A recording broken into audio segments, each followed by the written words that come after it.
మన తండ్రి అయిన దేవుని నుండి ప్రభు అయిన యేసుక్రీస్తు నుండి కృపయు సమాధానం మనందరికి కలుగును గాక. ఆమేన్. దయచేసి కూర్చునండి.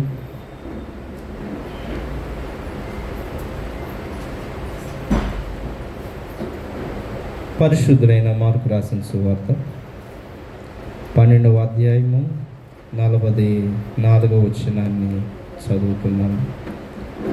వారందరూ తమకు కలిగిన సమృద్ధిలో నుండి వేసిరి కానీ ఈమె తన లేమిలో తనకు కలిగినదంతయు అనగా తన జీవనమంతయు వేసినని చెప్పెను. ప్రార్థించుదాం.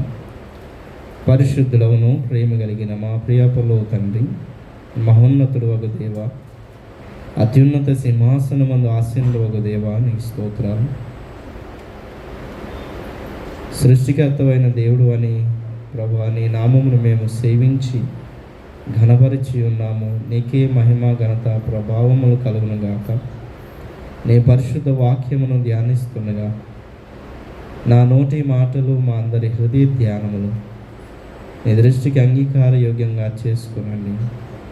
నీ వాక్యము నా జీవకు మధురమని లేఖనం సెలవిచ్చినట్టే నీ వాక్యము నీ ప్రియుడులు వినుచు ప్రభా, గ్రహించుచు అనుసరించుచు మంచి ఫలములు ఫలించుట కృప దయచేయండి.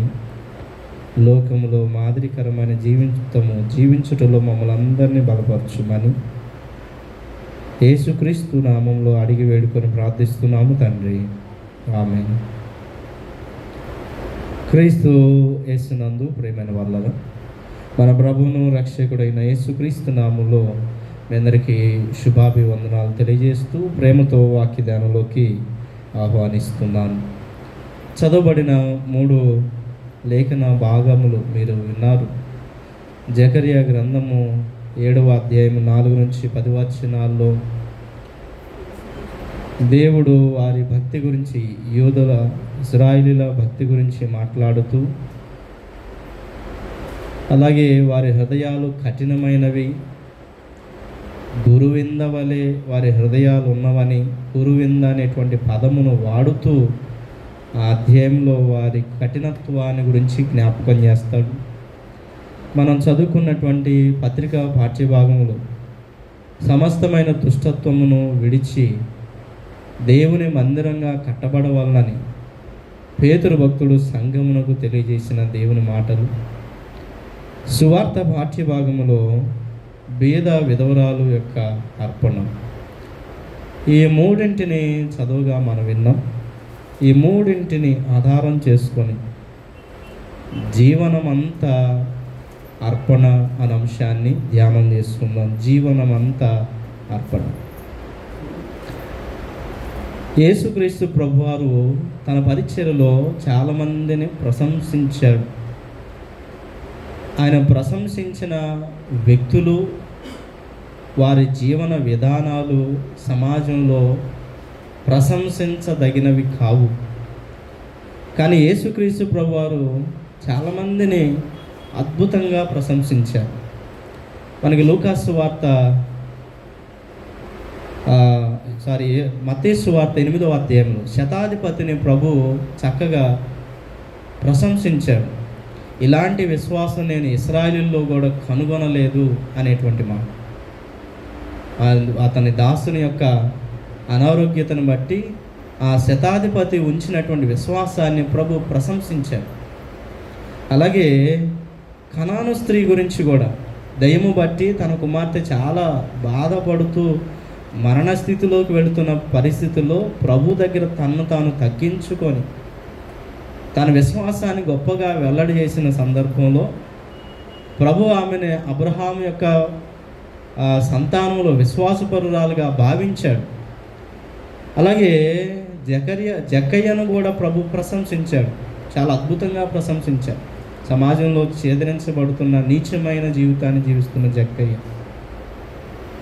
ఇతడు అబ్రహాము కుమారుడిని ప్రశంసాడు. అలాగే యేసుక్రీస్తు ప్రభు వారి పాదాల దగ్గర గత 2 వారాల క్రితం పాపాత్మురాలైన స్త్రీ గురించి మనం ధ్యానం చేస్తున్నాం.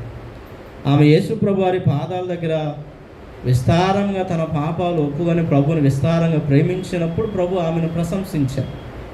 ఆమె గురించి సమాజం దృక్పథం చాలా భిన్నంగా ఉంది. ఆమె పాపాత్మురాలనేటువంటి అందరి అభిప్రాయం. కానీ యేసు ప్రభువారు ఈమె విస్తారంగా ప్రేమించింది కనుక ఈమె విస్తార పాపాలు క్షమించబడ్డాయని ఆమెను ప్రశంసించారు.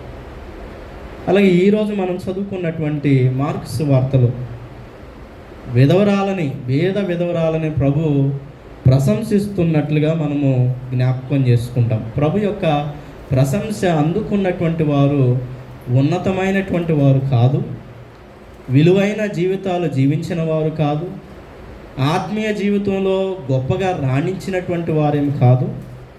సమాజంలో, భక్తి జీవితంలో, మత జీవితంలో అన్ని సందర్భాలలో వారు చాలా చిన్న స్థాయి లేదా లోకంలో బ్రతికినటువంటి వారినే ప్రభు ప్రశంసించినట్లు మనం చూస్తాం. అయితే మార్కు సువార్త 2 భాగాలుగా మనం విభజించబడిందని అర్థం చేసుకోవాలి. పండితులు దాన్ని 2 భాగాలుగా ఆలోచన చేస్తారు. మొదటి అధ్యాయం నుంచి 12వ అధ్యాయం వరకు ఒక భాగంగా, అది యేసుక్రీస్తు ప్రభువారి పరిచర్యను ఆధారం చేసుకొని ఆయన పలు చోట్ల ఏ రీతిగా పరిచర్యం చేశాడు దాన్ని వివరించినటువంటి అధ్యాయాలు మొదటి 12 అధ్యాయం. 13వ అధ్యాయం నుంచి చివరి అధ్యాయం వరకు ఆయన శిలువ శ్రమ గురించి, ఆయన పునరుద్ధానం గురించి, ఆయన ఆరోహణం గురించి చెప్పబడినటువంటి అధ్యాయం. అయితే ఈ రెండిటి మధ్యలో మొదటి 12 అధ్యాయాలకి తర్వాత 13 నుంచి 16 అధ్యాయాల వరకు మధ్య ఈ అద్భుతమైనటువంటి స్టోరీని, లేకపోతే ఈ భేద విధవరాలి జీవితాన్ని ప్రస్తావించడంలో ఏమిటి ప్రభు ఉద్దేశము? ఇది యాదృచ్ఛికంగా జరిగిందా, లేకపోతే అనుకోకుండా జరిగిందా, లేకపోతే ఏదన్నా ముందుగా ప్రిపేర్ అయి జరిగిందా అంటే ఇది కాదు. ఇది దైవ చిత్తంలో నుంచి, దేవుని ఉద్దేశంలో నుంచి, దేవుని మహాప్రణాళికలో నుంచి జరిగినటువంటి సంఘటన. ఎందుకంటే యేసుక్రీస్తు ప్రభువారిని లోకానికి దేవుడు అర్పణకి ఇచ్చాడు. యేసుక్రీస్తు ప్రభువారిని ఆయన ప్రాణమును అర్పించడానికి తండ్రిని దేవుడు ఇచ్చాడు. అది చెప్పటానికి ముందుగా, ఆ కార్యము జరిగించడానికి ముందుగా ఈమె చేసిన అర్పణను చెప్పటంలో ఇది చిన్న సంఘటన కాదని, 2 భాగముల మధ్య ఇది అతి ప్రాముఖ్యమైనటువంటి భాగమని మనము జ్ఞాపకం చేసుకోవాల్సిన అవసరం ఉంది. యేసు ప్రభువారు కానుకలు పెట్టి దగ్గర కూర్చున్నాడు. ఆయన కానుకలు పెట్టి దగ్గర కూర్చోవటం అనే అంశం మనకి చాలా చిన్నగా కనబడుతుంది. యేసు ప్రభువారు ఏంటి కానుకలు పెట్టి దగ్గర కూర్చొని ఆయన కానుకలు అబ్జర్వ్ చేస్తున్నాడేంటి అని అనిపించవచ్చు. కానీ ఆయన కానుకలు పెట్టి దగ్గర కూర్చోవటం, వారు కానుకలు వేస్తుండగా ఆయన చూడటం అనేది కేవలం ఆయన వారి కానుకలను చూడటం లేదు. అది మీరు గమనించాలి. ఆయన కానుకలు వేసే వారి హావభావాలను గమనిస్తుంది. కానుక ఎంతైనవి, అది నువ్వు అనుకున్నటువంటి నిశ్చయించుకున్న దానిలో నుంచి కానుక వేయచ్చు. అది చిన్న కానుక మొదలుకొని పెద్ద మొత్తం వరకు. కానీ ప్రభు అక్కడ వారు వేసే కానుకను కాదు, కానీ కానుక కంటే గొప్పది వారి హావభావాలు, వారి ఎమోషన్స్, వారి యాక్షన్స్ని ప్రభు గమనిస్తున్నారు. ఇది మనం గుర్తుంచుకోవాల్సిన అంశం. యేసుక్రీస్తు ప్రభువారు అక్కడ ఉండి చూస్తున్నాడు అని రాశాడు. 41వ వచనాన్ని, ఆయన కానుక పెట్టి ఎదుట కూర్చుండి జనసమూహము ఆ కానుక పెట్టెలో డబ్బులు వేయుట చూచుచు ఉండెను. దీనిని గ్రీకు పదంలో థియోరియో అనేటువంటి పదం వాడారు. థియోరియో అంటే కేవలం చూస్తున్నటువంటిది కాదు, కానీ టు అబ్జర్వ్. ఆయన పరిపూర్ణంగా శ్రద్ధ వహించి ఆయన వారు వేసే కానుకను చూడటం కంటే ఆయన ఎక్కువగా గమనిస్తున్నాడు. వారి యొక్క హావభావాలను, వారి యొక్క పనులను, వారి యొక్క మనస్తత్వాన్ని ఆయన పరిపూర్ణంగా గమనిస్తున్నాడనేటువంటి ఆ గ్రీకు పదం థియోరియో అనేటువంటి పదాన్ని ఉపయోగించారు. ఇంతేగాక అక్కడ వాడుతున్నటువంటి కానుక పెట్టెలో వారు డబ్బులు వేస్తున్నప్పుడు ఇది బోర ఆకారంలో ఉంటుంది. 13 రకాలైన కానుకలు పెట్టెలు దేవాలయం ఎదుట ఉన్నాయి. బూరాకారములు ఉన్నప్పుడు కానుక వేస్తున్నప్పుడు ఎంత వేస్తున్నారో అర్థమవుతుంది. ఆ కానుక బూర ఆకారంలో నుంచి వెళుతున్నప్పుడు శ్రావ్యమైన శబ్దం వినపడుతూ చక్కగా ఆ కానుకల శబ్దాన్ని చేస్తుంది. అది ప్రభువు స్పష్టంగా గమనిస్తున్నారు. ఆ శబ్దాన్ని గమనిస్తున్నారు. వారు కానుక ఎంత వేస్తున్నారు గమనిస్తున్నారు. వారు అక్కడ వేస్తున్న కానుకలు వారి హావభావాలన్నిటినీ ప్రభు గమనిస్తున్నారు. అయితే ఈ కానుకలు వేసేవారు ఎవరెవరు ఉన్నారు? అక్కడ ధనవంతులు వేస్తున్నారు. ధనవంతులు తన ధనములో నుంచి వేస్తున్నారు. పేద విధవరాలు తనకుండిన దానిలో నుంచి వేస్తారు. ఈ జరుగుతున్న ఈ సంఘటన అంతట్లో ప్రభు మనకి నేర్పుతున్న పాఠం ఏంటి? ఆయన కానుకలు పెట్టి దగ్గర కూర్చున్నాడు. ఆయన కానుకలను చూస్తున్నాడు. ఆయన కానుకలను అబ్జర్వ్ చేస్తున్నారు. వారి హావభావాలను అబ్జర్వ్ చేస్తున్నారు. ధనికులు వేశారు, పేదలు వేశారు. ఎందరో కానుకలు వేస్తుండగా దానిలోంచి ప్రభు మనకి నేర్పుతున్న పాఠం ఏంటి? ప్రభు మనకి నేర్పుతున్న సందేశం ఏంటి? ఒక 4 రకాలైనటువంటి పాఠములు, సందేశములు ప్రభు దాని నుంచి మనకు నేర్పుతున్నట్టు మనం జ్ఞాపకం చేసుకున్నాం, ధ్యానం చేసుకున్నాం. అందులో మొదటిది స్వప్రయోజన భక్తి అనేటువంటి విషయాన్ని అక్కడ ప్రభు జ్ఞాపకం చేస్తున్నాం. మీరు కొద్దిగా పై వచనాలను చూస్తే లూకాసు వార్త 12వ అధ్యాయం 38వ వచనం నుంచి కనుక చూస్తే ఈ భాగమును 41 నుంచి 44 వరకు అని మనం చదువుకున్నాం. కానీ వాస్తవంగా ఈ భాగము 38 నుంచి 44 వరకు చదివితే దాని అర్థమంతా మనకి స్పష్టంగా తెలుస్తుంది. ఏంటి ఇక్కడ వారు ఏం చేస్తున్నారు చూడండి. ఆనాడు ధర్మశాస్త్రోపదేశకులుగా ఉండిన వారు కానీ, లేకపోతే మతంలో గొప్పవారుగా పిలవబడుతున్నటువంటి వారే కానీ, లేకపోతే యోధా ధర్మశాస్త్రాన్ని నమిలి పుక్కిడబెట్టినటువంటి పరిసయ్యులు, సద్దుకాయలు ఎవరైతేనేమో కానీ వారు చేస్తున్నటువంటి భక్తి గురించి, వారి జీవన విధానం గురించి ప్రభు మాట్లాడుతున్నాడు. మరియు ఆయన వారికి బోధించుచెట్లనను శాస్త్రులను గూర్చి జాగ్రత్త పడుడి. వారు నిలువుటంగీలు ధరించుకొని తిరుగుటను, సంత వీధుల్లో వందనము, సమాజ మందిరంలో అగ్రపీఠమును, విందుల్లో అగ్రస్థానములను కోరుచు విధవరాండ్ర ఇండ్లను దిగమింగుచు మాయా వేషంగా దీర్ఘ ప్రార్థనలు చేయుదురు. సో వారి భక్తి ఎట్లా ఉందో ప్రభు విశేషంగా మనకు తెలుపుతున్నాడు. వారి భక్తి కేవలము దేవాలయంలో అర్పణ అర్పించుటలో, బలులు అర్పించుటలో, దశమ భాగములు అర్పించుటలో, లేకపోతే పంటల్లో ప్రథమ ఫలాలు అర్పించుటలో, ధర్మశాస్త్రాన్ని స్పష్టంగా చదవటంలో, దేవాలయంలో ఆరాధన చేయటంలోనే అంతవరకు వారు చూస్తున్నటువంటి ఆ భక్తిని ప్రభు చెబుతూ అది వారి భక్తి వేషధారంతో కూడిందిగా, అది స్వప్రయోజనంతో కూడిందిగా ప్రభు దాన్ని స్పష్టం చేశారు. భక్తి చేస్తున్నారు కానీ ఆ భక్తిలో ఏదో స్వప్రయోజనం ఉంది. ఆ స్వప్రయోజనంతో పాటు అన్యాయం కూడా ఉంది, కీడు కూడా ఉంది. ఏమిటా కీడు అంటే విధవరాండ్ర ఇండ్లను దిగమింగారు. అలాగే కింద వచ్చిన చూస్తే మాయావేషాలు, దీర్ఘ ప్రార్థనలు. జకరియా గ్రంథంలో అయితే వివరంగా రాశారు, మనం చదువుకున్నాం. మీరు భక్తి ఊరకనే చేస్తున్నారని ప్రశ్న ఆ అధ్యాయంలో వేసినట్లు మనం చూస్తాం. మీరు ఉపవాసాలు ఊరికనే ఉంటున్నారా? మీరు భక్తి ఊరికనే చేస్తున్నారా? దేనికోసం మీరు భక్తి చేసి? పోని పానము చేశారు, దేనికోసం? పోని భోజనం మానేశారు, దేనికోసం? ఎందుకోసం మీరు ఈ భక్తి చేస్తున్నారు? ఈ భక్తి అంతా కూడా స్వప్రయోజనంతో కూడిందే కదా. సో మన భక్తి ఒకవేళ స్వప్రయోజనమును ఆధారం చేసుకొని ఉంటుందేమో మనం గమనించుకోవాల్సిన అవసరం ఉంది. కొన్నిసార్లు ఈ భక్తిలో అది అగపడదు, కానీ లోతుగా మనం పరిశీలన చేసుకుంటే ఆగపడుతుంది.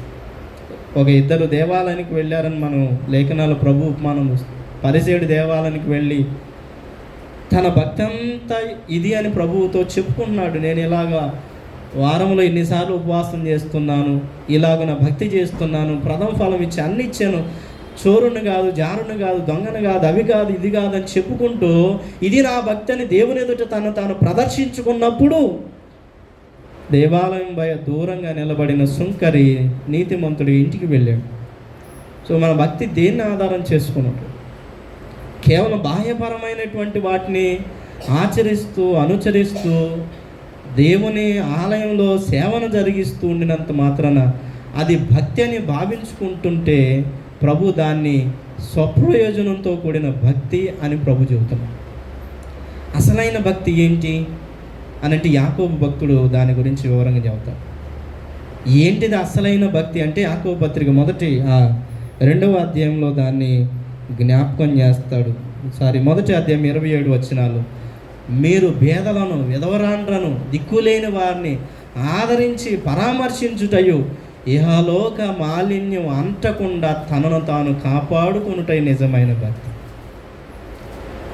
దేవుని యందు భక్తి, నిజమైన భక్తి అనే అంశం మాట్లాడుతున్నప్పుడు ఏది నిజమైన భక్తి అంటే, యేసుక్రీస్తు కాలంలో పేదలను, దిక్కులేని వారిని, విధవరాండ్రను, ఎండ్లను దిగమింగుతూ దేవాలయంలో చేయవలసినదంతా చేస్తూ లోకంలో విధవరాండ్ర ఎండ్లను ఆశిస్తూ చేస్తున్నటువంటి దాన్ని ప్రభు ఖండిస్తున్న విధానం మనం జ్ఞాపకం చేసుకుంటే, యాకోబు భక్తుడు దానికి భిన్నంగా చక్కగా దేవుని భావాలకు అనుగుణమైనటువంటి మాటను చెప్పాడు. పేదలను, దిక్కులేని వారిని ఆదరించుటై నిజమైన భక్తి. అదేగాక ఇహలోక మాలిన్యం అంటకుండా తనను తాను కాపాడు. క్రీస్తునందు ప్రియమైన వాళ్ళను, ఒకవేళ మన భక్తిలో అన్నీ చేస్తున్నాం, నువ్వేం పొదువు చేయట్లేదు, మీరు దేవునికి ఇవ్వటంలో చేయటంలో ఏమీ తక్కువ కాలేదు, కానీ ఒకవేళ మన భక్తిలో ఏదైనా స్వప్రయోజనం తోడైందేమో, ఒకవేళ మన భక్తిలో ఏదైనా ఇహలోక మాలిన్యాన్ని తోడు చేసుకున్నామేమో, ఒకవేళ మన భక్తిలో ఇతరులను ప్రేమించలేనటువంటి భక్తిని చేస్తున్నామేమో మన పరిస్థితి. మరి పేదలను మింగుతున్నారంటే వారి మీద ప్రేమ లేని వారే కదా. విధవరాళ్లను, దిక్కులేని వారిని భయంకరంగా అన్యాయం చేస్తున్నారంటే ప్రేమ లేని వారనే కదా. అందుకనే మన భక్తి స్వప్రయోజనంతో కూడిందేమో అని మనం పరిశీలన చేసుకోవాలని ప్రభు పాఠాన్ని నేర్పుతున్నాడు ఈ అధ్యాయం ద్వారా. రెండవదిగా మనకు ప్రభు నేర్పుతున్నటువంటి పాఠము, అక్కడ కానుకలు చాలామంది వేస్తున్నారు. ధనికులు తన ధనములో నుంచి వేశారు, కానీ పేద విధవరాలు తన లేమిలో నుంచి కానుక వేశారు. ఇది ప్రేమపూర్వక కానుక.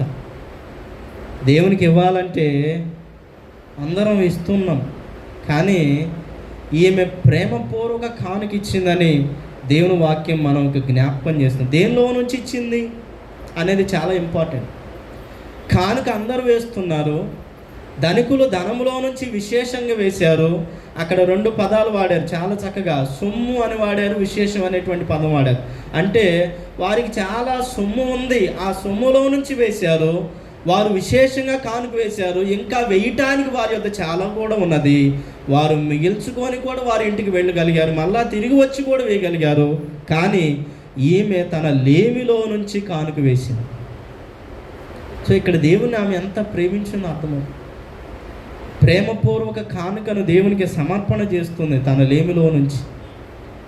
మలాకి గ్రంథంలో దేవుని వాక్యం జ్ఞాపకం చేస్తుంది. చాలామంది దేవునికి ఇచ్చేటప్పుడు అంట కుంటివో, పాడైపోయినవో, నష్టపోయినవో దేవునికి ఇస్తుంటారు. మలాకి గ్రంథం 1వ అధ్యాయం 8వ వచనంలో గుడ్డివాటిని, కుంటివాటిని, దేవునికి అర్పణ తగని వాటిని కూడా దేవుని ఆలయం దగ్గర తీసుకొచ్చి అర్పించినవి. అంటే ఇక్కడ వారు అర్పించే విధానంలో దేవునికి వారు ఏం అర్పిస్తున్నారు అనంటే, దేవుడికి అయోగ్యమైన వాటిని తీసుకొచ్చి అర్పించారు.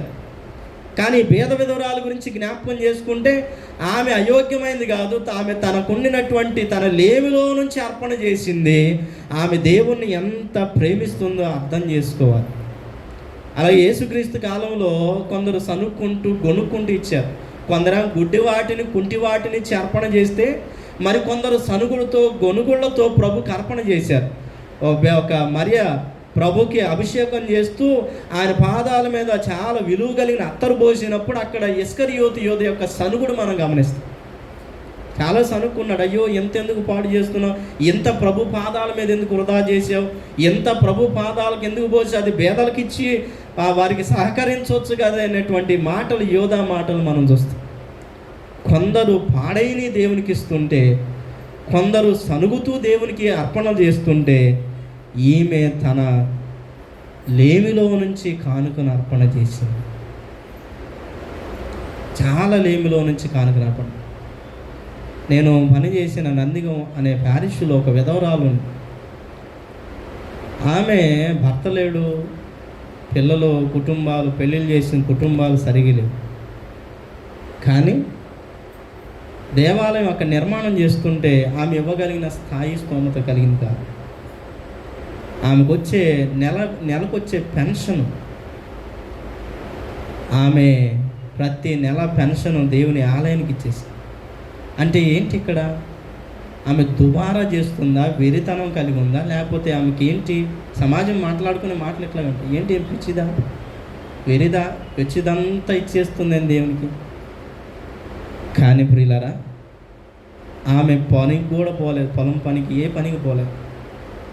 కానీ ఆమెకున్న ధైర్యం ఏంటి, ఆమెకున్నటువంటి ఆలోచన ఏంటి? సమాజం తనను వెర్రిగా మాట్లాడుకుంటే కానీ ఆమె ఏం చేస్తుంది అని అంటే మొత్తం ఇచ్చేసింది. ఏంటమ్మా నీవు ఉంచుకోవచ్చు కదా, నేను అడిగాను, చర్చికి మొత్తం ఎందుకు ఇస్తున్నావు, మరి నీ పోషణ ఎట్లా ఉంచుకోవచ్చు కదంటే, అయ్యా నా పిల్లలు పెళ్ళైపోయింది, నేను ఒక్కదానే ఉన్నా, దేవుడు నన్ను ఎట్లయినా పోషిస్తాడు. ఆకాశ పక్షులను చూడండి, అవి వెత్తవు పోయేవు, దేవుడు వాటిని పోషించటం లేదు. కానీ దేవుడు అద్భుతంగా ఆమెను పోషించాడు. అది నేను చూసిన, నేను ప్రత్యక్షంగా చూసాను. సో దేవుని ప్రేమించడానికి ఇక్కడ ఆర్థిక సమస్య కాదు, ఎంత ఉందనేది కాదు, ఏమి లేదనేది కాదు ఇక్కడ సమస్య, ఇది ఆత్మీయ సమస్య. అందుకని క్రైస్తవులమైన మనము దీన్ని జ్ఞాపకం చేసుకోవాలి. దేవునికి ఇచ్చిన దానిలో ఆత్మీయ సమస్య దాగి ఉంది. దేవునికి ఇచ్చే దానిలో ప్రేమ లేకపోతే, దేవునికి ఇచ్చే దానిలో ఆత్మీయత లేకపోతే ఆ అర్పణ వృధా, ఆ అర్పణ చాలా వేస్ట్, ఆ అర్పణ చాలా వ్యర్థమైపోయేటువంటి అర్పణ. మనకి ఏపీ మాసిలమణి గారు అద్భుతమైన కీర్తన రాసి, నడిపించు నానావా నడి సందర్భంగా. ఆత్మార్పణ చేయకుండా దేవుని చెలిమిని ఆశించదు. సో దేవునికి ఇచ్చే దానిలో ఆమె ప్రేమ ఎంత అద్భుతంగా ఉందో. ఇక్కడ ఆర్థిక సమస్య కాదు కానీ ఆత్మీయ సమస్య. నా ఆత్మీయ జీవితం నేను ఎలాగున దేవునికి నేను ఇచ్చేసేయాలి, దేవునికి నేను చెయ్యాలి అనేటువంటి ఆత్మీయత తాను అభివృద్ధి చేసుకునటంలో, ఇది నా ప్రేమ, దేవుని మీద ఉన్నటువంటి నా ప్రేమ అని చెప్పటంలో. అందుకని నేను మొదట్లో జ్ఞాపకం చేసిన అంశము, రెండు భాగాల మధ్య ఉండినటువంటి ఈ యొక్క పాఠము ఎందుకు అనంటే, దేవుడు లోకమును ఎంతో ప్రేమించి తన ప్రియకుమారుని మనకి అర్పణగా ఇచ్చేసి. అందుకని ఈ యొక్క పాఠాన్ని ప్రభు పరిచయం చేసాడేమో. ఇది యాదృచ్ఛికంగా జరిగింది కాదు, కానీ ఇది దేవుని ప్రణాళికలో భాగం. అందుకని దేవుని ఎంత ప్రేమిస్తున్నామంటే, ఇదిగో నా లేమిలో నుంచి ప్రేమించానని ఆమె నిరూపించి, యేసుక్రీస్తు ప్రభు వారు లోకముని ఎంత ప్రేమించాడు అనంటే, ఆయన తన రక్తమంతా కూడా పూర్తిగా చివరి బొట్టు వరకు ధారబోసి అంతగానే ప్రేమించాడు. అంటే తాను దగ్గర ఏమీ లేదు, ఆయనకి ఏమి ఉంచలేదు, ఆయన శరీరంలో శక్తి కానీ, తనకున్నటువంటి బ్లడ్ కానీ, రక్తం కానీ ఏది కూడా ఉండని సమస్తం ఇచ్చేసాడు. ఆయన ఉంచి ఇచ్చినది కాదు, ఆయన మిగిల్చుకొని ఇచ్చేది కాదు రక్షణ, సమస్తాన్ని ధారబోసి మనకు రక్షణ ఇచ్చింది. అందుకని దేవుని ఆమె ఏమి ఇచ్చి ఆమె దేవుని ప్రేమించిందని తన లేమిలో నుంచి ఇచ్చి ప్రేమించింది. ఇది ప్రభు మనకి దీనిలో నుంచి రెండో పాఠాన్ని. మూడవది, ఆమె భవిష్యత్తు మీద భయం లేకుండా కానుకేసి. వాస్తవంగా 100 రూపాయలు ఉన్నది ఉంటే మనము దేవుని సన్నిధానానికి వస్తే కానుక ఎంత వేయాలో ముందుగానే ఆలోచన చేస్తాం. నేను కొంతమందిని అబ్జర్వ్ చేశాను, వారమంతా కూడా ఆ డబ్బుని జల్సా జీవితానికి అనుభవించేసి, అంటే పల్లెటూరులో నేను గమనించింది, జల్సాకి అనుభవించేసి ఆదివారం వస్తే చేతిలో కానుక వేయటానికి ధనం లేక గుడికి కూడా రాని వాళ్ళు వచ్చాను. దేవుని అలా ఎందుకమ్మా ఈరోజు ఆదివారం గుడికి రాలేదంటే చెప్పలేదు. తర్వాత నాకు ఒక ఆమె చెప్పింది, పాస్టర్ గారు ఈరోజు చర్చిలో కానుక వేయటానికి నా దగ్గర డబ్బులు ఏమైపోయినాయి. వారం నుంచి వారం మధ్య ఎన్నిటినో అనుభవించారు, త్రాగారు, కుటుంబంలో త్రాగుళ్ళు ఉన్నాయి, అన్నీ ఉన్నాయి, అన్నీ జరుగుతున్నాయి. కానీ దేవునికి ఇవ్వటానికి ఆ దాచిపెట్టుకునే తత్వం ఆమె దగ్గర లేదు, చాలామంది దగ్గర లేదు. అయితే ఈమె మాత్రం భవిష్యత్తు గురించిన భయం లేకుండా, వెరితనం అనుకునేది సమాజం పిచ్చిది అనుకునేది, సమాజం ఇంకేమైంది అనుకునేది. కానీ సమాజం ఏమి మాట్లాడుకున్నా కూడా భవిష్యత్తు గురించిన భయం లేకుండా ఈమె కానుక వేసింది. ఎందుకని ఈమె భవిష్యత్తు భయం లేకుండా కానుక వేసిందంటే దానికి 2 రీజన్స్ ఉన్నాయి. ఒకటి, దేవాలయం లోపలికి వెళ్ళినప్పుడు యోధ ధర్మశాస్త్ర ప్రకారం ఎవరైనా ఏదైనా అర్పణ చేసేటప్పుడు ఒకటి అర్పణ చేయటానికి వీలేదు, రెండిటిని అర్పణ చేయాలి. మీరు యేసు ప్రభు వారిని దేవాలయంలోకి పసిబిడ్డగా ఉన్నప్పుడు అర్పణ తెచ్చినప్పుడు లేఖనం చదివితే లూకాసు వార్తలో 2 గువ్వలను 2 పావురములను రెండిటిని అర్పణ చేసినట్టు లేఖనం చదువు. లేవ్యాకాండం 16వ అధ్యాయంలో దేవుని వాక్యం ధర్మశాస్త్రం స్పష్టంగా చెప్పింది. 16వ అధ్యాయం 8వ వచనం, అలాగే 14వ అధ్యాయం 10వ వచనంలో ధర్మశాస్త్రంలో ఉన్నటువంటి మాట, మీరు రెండిటిని ప్రభువు దగ్గరికి అర్పణగా తీసుకురావాలి. మరి మీ దగ్గర 2 ఉన్నాయి, ఏం చేయాలి? ఒకటి అర్పణ చేసి ధర్మశాస్త్రాన్ని మేరాలా? రెండిటిని అర్పణ చేసి సమాజంలో వెర్రిదానిగా మారాలా? ఏది చెయ్యాలి? సమాజం తనని వెర్రిగా అనుకున్న పర్వాలేదు, నాకు ధర్మశాస్త్రమే మూలం, ధర్మశాస్త్రాన్ని పక్క తనకుండినా లేకపోయినా తన భేద స్థితిలో కూడా ధర్మశాస్త్రాన్ని పూర్తిగా ఆచరించాలనేటువంటి తన ఉద్దేశం, తన సంకల్పం ఎంతో గొప్పది ప్రియ. కొన్నిసార్లు మన చేతులు వెనకెళ్ళొచ్చాం, కానీ ఈమె తన చెయ్యి వెనక తీయదలుచుకోలేదు.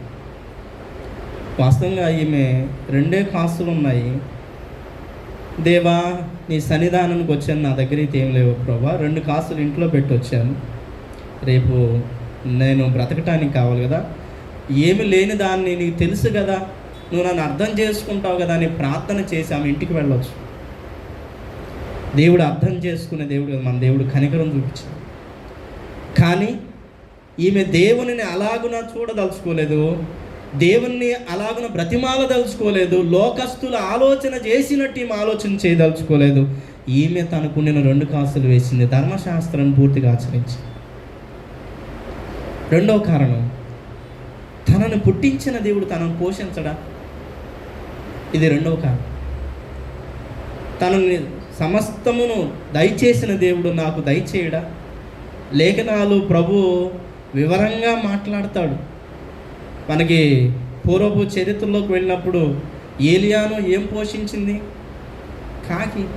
కాగోళం పోషించింది. మరి ఆ కాకి వాస్తవంగా అది లాగి పిల్లల చేతిలో రొట్టె ముక్క కూడా తీసుకుపోయేటువంటిది కదా. మరి ఆ కాకి సంగతి ఏంటి? కరువు కాలంలో ఒక మనిషి బ్రతకటమే కష్టమైనప్పుడు పక్షులు ఎలా బ్రతుకుతాయి? ఒక మనిషి జీవితమే కష్టమైనప్పుడు కరువు కాలంలో ఒక పక్షి జీవితం ఎంత కష్టంగా మారుతుంది కదా. మరి కాకి దేవునికి ఏలియాకి ఆ రొట్టెని తీసుకొచ్చి ఇచ్చింది కదా. దేవుని మాట చూడండి, ఆకాశ పక్షులను కాకులను చూడండి, అవి విత్తవు పోయి దేవుడు వాటిని పోషిస్తాడు. పోని విధవరాలను చూడండి, ఈరోజు చేసుకొని తిని తాను బిడ్డ చనిపోవాలనుకుంటే తన దగ్గర ఉన్నటువంటి దానిలో నుంచి ఏలియా ప్రవక్తకు అప్పములు చేసి పెట్టగా ఆమె కరువు కాలం అంతా పోషించారు. మొత్తం ఉన్నదంతా ఏలియాకి పెట్టేసింది ప్రవక్తకి, ఏమీ దాచుకోలేదు తాను. ప్రియులారా, భవిష్యత్తు మీద భయము చాలామందికి ఉంది, రేపటి గురించిన చింత చాలామందికి ఉంది. రేపు దాని సంగతులకు చూసుకుంటుందని ప్రభు చెప్పలేదా? మీ చింత యావత్తు దేవుని మీద వేయండి, మీ చింత యావత్తు కూడా ప్రభు మీద ఉంచండి అని దేవుని వాక్యం చెప్పినట్టే, నన్ను సృజించిన దేవుడు నన్ను పోషించకుండా ఉంటాడని ఆమె దేవుని మీద తన చింతను వేసింది. అందుకే ఆమె అర్పణ చేయగలిగింది. ఈ 2 కారణాలు, ఒకటి ధర్మశాస్త్రాన్ని తూచా తప్పకుండా ఈమె పాటిస్తుంది, రెండోది తనను సృష్టించిన దేవుడు తనను పోషిస్తాడు. భవిష్యత్తు మీద భయము లేకుండా అద్భుతమైనటువంటి కానుకని ఈమె చెల్లించింది. చాలామంది కొంచెంగా విత్తుతారు. కొరింథీ పత్రికలో పౌలు చెప్పారు, కొంచెంగా విత్తువాడు కొంచెంగా పంట కోయను, విస్తారంగా విత్తువాడు విస్తారమైన పంటను కోస్తారని దేవుని వాక్యంలో కొరింథీలకు రాసిన 2వ పత్రిక 9వ అధ్యాయం 6వ వచనంలో పౌలు దేవుని వాక్యం జ్ఞాపకం చేస్తాడు. అందుకనే తన దగ్గర ఉన్నదంతా కూడా దేవునికి అర్పణగా ఇచ్చింది. ఆమె దేవుని నామాన్ని ఈ రీతిగా మహిమించింది. ఆంధ్రక్రైస్తవ కీర్తన నాకు బాగా ఇష్టమైన కీర్తన, స్తుతియు మహిమయు నీకు క్షితికిన్ దివికిన్ నీకు అనే కీర్తన. చివరి చరణంలో మాకై వాడుకొనేది రోకములు వ్యర్థం బగును, నీకై అప్పుగా ఇచ్చేది ప్రతిదీ నీ యొద్ద నిల్వ చేయబడింది, తిరిగి నువ్వు మాకు వాటిని ఇచ్చేటువంటి దేవుడు. మాకై వాడే ప్రతీది వ్యర్థమే, కానీ నీకై అప్పుగా ఇచ్చేది. లేఖనాలు మనం కొన్ని వాక్యాలు చదువుతున్నప్పుడు భేదలను కటాక్షించువాడు యెహోవాకు అప్పిచ్చువాడు అనేటువంటి మాటలు చదువుతున్నప్పుడు ఒకవేళ దేవుని యొక్క విధానంలోనే భక్తుడైన మొంగమూరు దేవదాస్ గారు ఆలోచన చేసి ఇది దేవునికి అప్పుగా ఇస్తున్నా అనేటువంటి భావనతో ఆయన చక్కగా కీర్తన రాస్తే అది తిరిగి మన కొరకే దేవుడు దాచిపెడుతున్నదే, దేవుడు మనకి తిరిగి ఇచ్చేటువంటిదే. వెండి పసిడి ఇవిగో వేషమైనను లేదు నా యొద్ద, సమస్తమును అర్పణ చేసిందని ఆమె తన దగ్గర ఉండినటువంటి 2 కాసులను భవిష్యత్తు భయం లేకుండా.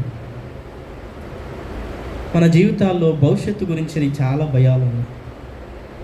రేపేం తిందుమా, రేపేం తాగుదుమా, రేపేం చేద్దామా అనేటువంటి భయాలు ఉన్నాయి. సృష్టికర్త అయిన దేవుడు, నిన్ను నన్ను సృజించిన దేవుడు పోషించడం. ఒకవేళ మనలో చాలామంది దేవుడిచ్చినటువంటి సమృద్ధి కలిగిన వారై ఉండొచ్చు, కానీ సమృద్ధి కలిగిన వారమైనప్పుడు కూడా కొన్ని భయాలు మన జీవితాల్లో ఉన్నాయి, భవిష్యత్తు గురించిన భయాలు. వాటిని మనం ఎప్పుడు దేవుని దగ్గర వేడగలుగుతామో, ఎప్పుడు వాటిని విడిచిపెట్టగలుగుతామో అప్పుడు విధవరాలు ప్రభు యొక్క ప్రశంసకు గురైనట్టు దేవుని యొక్క నిజమైన భక్తిలో మనం కూడా ఉంటామని ప్రభు దేవుని వాక్యం ద్వారా జ్ఞాపకం చేస్తూ 3వ పాఠాన్ని మనకి నేర్పుతుంది. 4వది ఆత్మార్పణ చేసి ప్రభు చెప్పాడు, ఆమె తన జీవనమంతా వేసింది. దయచేసి అందరూ జ్ఞాపకం చేసుకోవాలి, గమనించాలి. ఏం వేసింది? జీవనమంతా, జీవితం అంతా అర్పణకి ఇచ్చేసింది. ఆత్మార్పణ చేయకుండా దేవుని చెలిమిని ఆశించలేం, ఆత్మీయ జీవితాలు ఉండటానికి కుదరదు.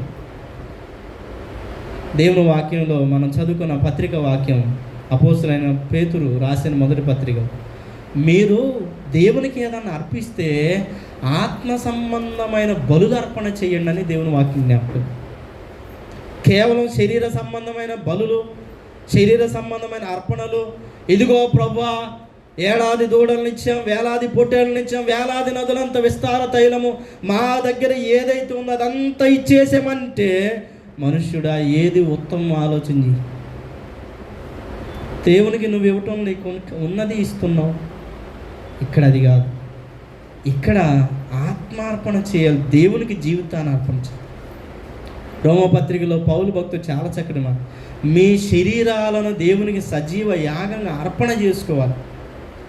అసలు గుడికి ఎందుకు వచ్చాము అని అంటే ఆరాధించడానికి, దేవుని సేవించడానికి, అర్పణ చేయటానికి, ఆశీర్వాదం పొందుకోవటానికి, వెళ్ళటానికని ఏ క్రైస్తవులు అని చెబుతూ ఉంటాం. కానీ ఆమె తన జీవితాన్ని దేవునికి ఆలయంగా మార్చుకుంది. ప్రభు చెబుతాడు కదా, దేహమే దేవుని ఆలయం. మరి ఆ దేహాన్ని ఎవరు పోషించాలి? 2 కాసులు వేసేస్తే ఆ దేహానికి ఆహారం ఎలా?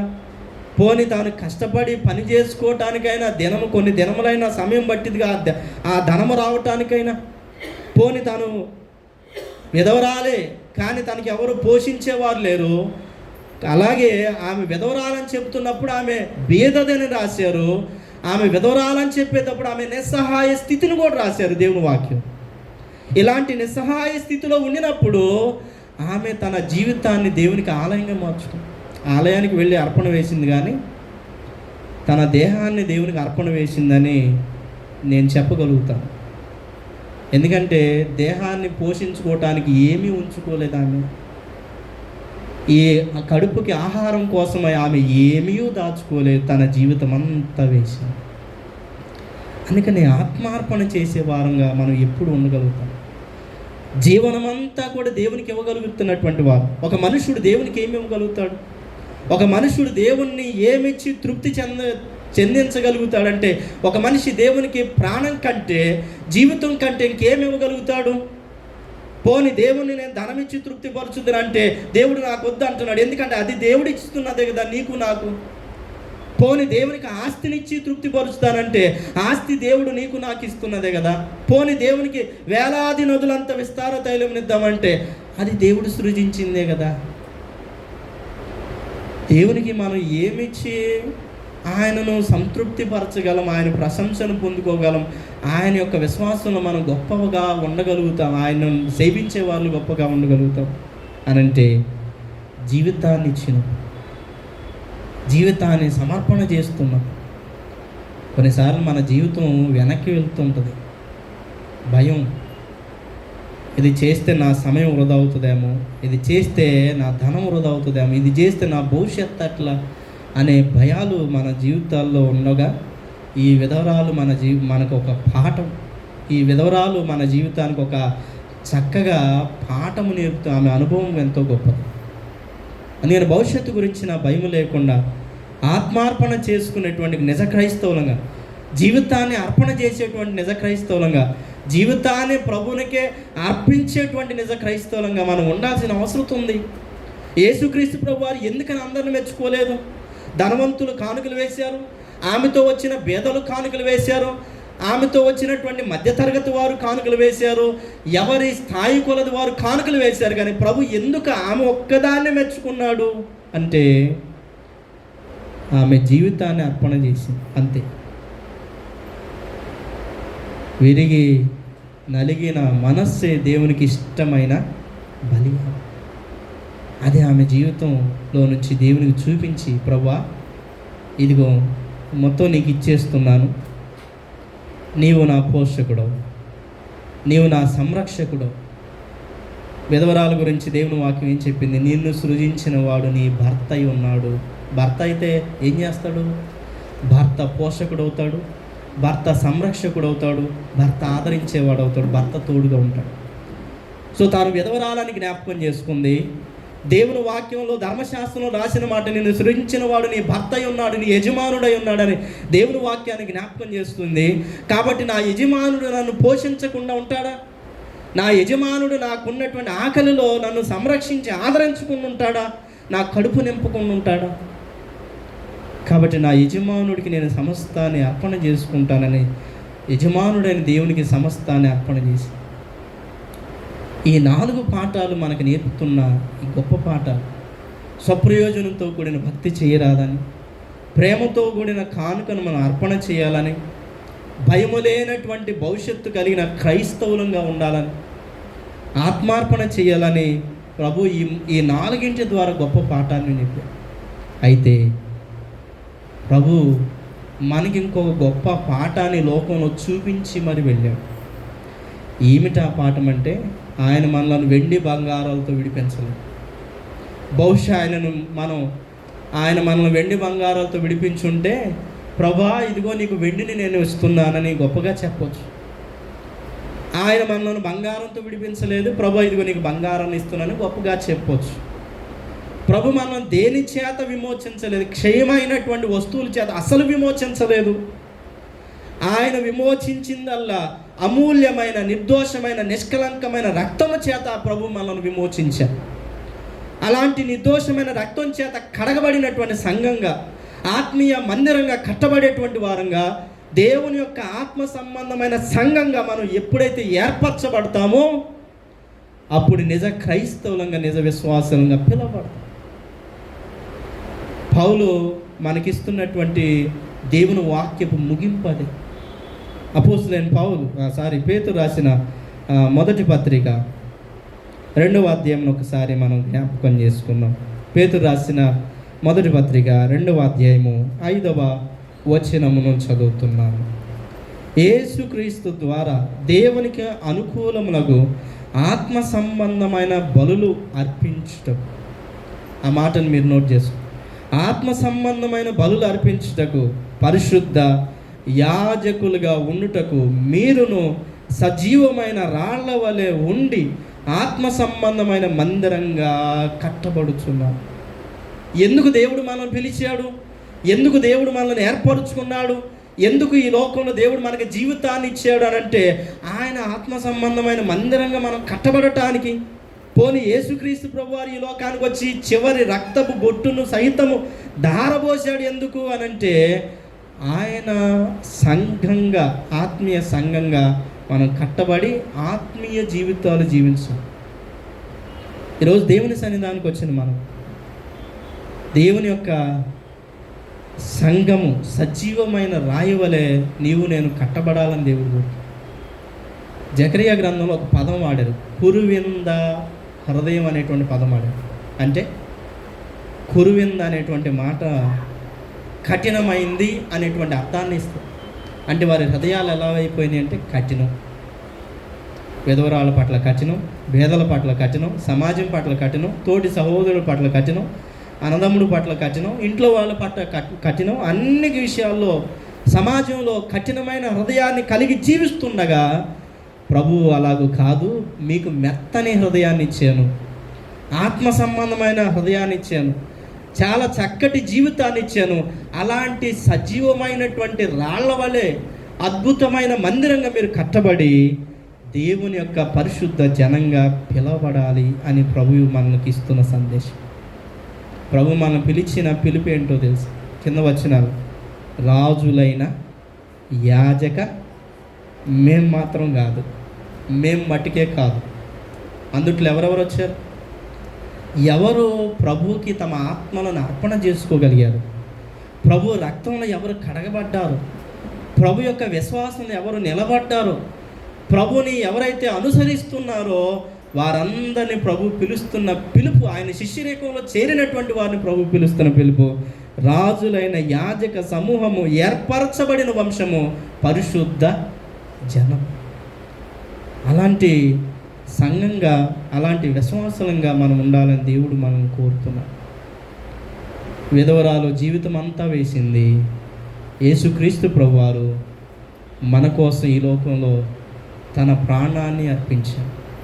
తన అద్వితీయ కుమారుని మనకు అర్పణ చేసి చివరి రక్తపు ధారలు, రుధిర రక్త ధారలు సమస్తాన్ని ధారపోసి చిందించాడు. మరి మనం మళ్ళీ జ్ఞాపకం చేస్తున్నాం, క్షయమైపోయే వస్తువుల చేత మనం విమోచించబడి లేము. వాటినిచ్చి ప్రభుని మనం తృప్తిపరచలేము. వాటినిచ్చి ప్రభుని మనం సంతోషపరచలేము. ఇది దేవుని సేవించడం ఒక భాగం మాత్రమే. కానుక అర్పించిన, ఆరాధన చేసిన, ప్రార్థించిన, దేవునికి ఏది ఇచ్చినా కూడా అది దేవుని సేవించే విధానంలో ఒక భాగం మాత్రమే. కానీ దేవుడు నీకు ఇచ్చిన ఆజ్ఞల్లో ఒక భాగం మాత్రమే. కానీ వాటి చేత ప్రభుని మనం సంతృప్తి మాత్రం పరచలేం. దేని చేత ప్రభుని మనం సంతృప్తి పరచగలుగుతాం? దేనినిచ్చి ప్రభుని మనము ఆయనను గౌరవించగలుగుతామంటే జీవితం. సో ఈ జీవితాన్ని దేవునికి అర్పణ చేయగలం. దేవుడు మనల్ని క్షయమైపోయే వస్తువుల చేత విమోచించలేదు. డబ్బు చేత, బంగారం చేత, విలువైన వస్తువుల చేత కాదు, కానీ రక్తము చేత విమోచించాలి. సో పరిశుద్ధ సంఘంగా మనం ఉన్నాం. ఆ విలువ లేని క్షయమైపోయే వస్తువుల చేత కాక ఈ జీవితం ద్వారా దేవుని ఆరాధించి, ఆయనను సేవించి, ఆయన సజీవమైన ఆత్మ మందిరంగా మనం అందరం కట్టబడినట్లుగా ప్రభు తన కృపా సహాయం మనకు దయచేయను గాక. ఆమేన్. సమస్త జ్ఞానముకు మించిన దేవుని సమాధానము యేసుక్రీస్తు వలన మన హృదయములకు, తలంపులకు కావలుండును గాక. ఆమేన్.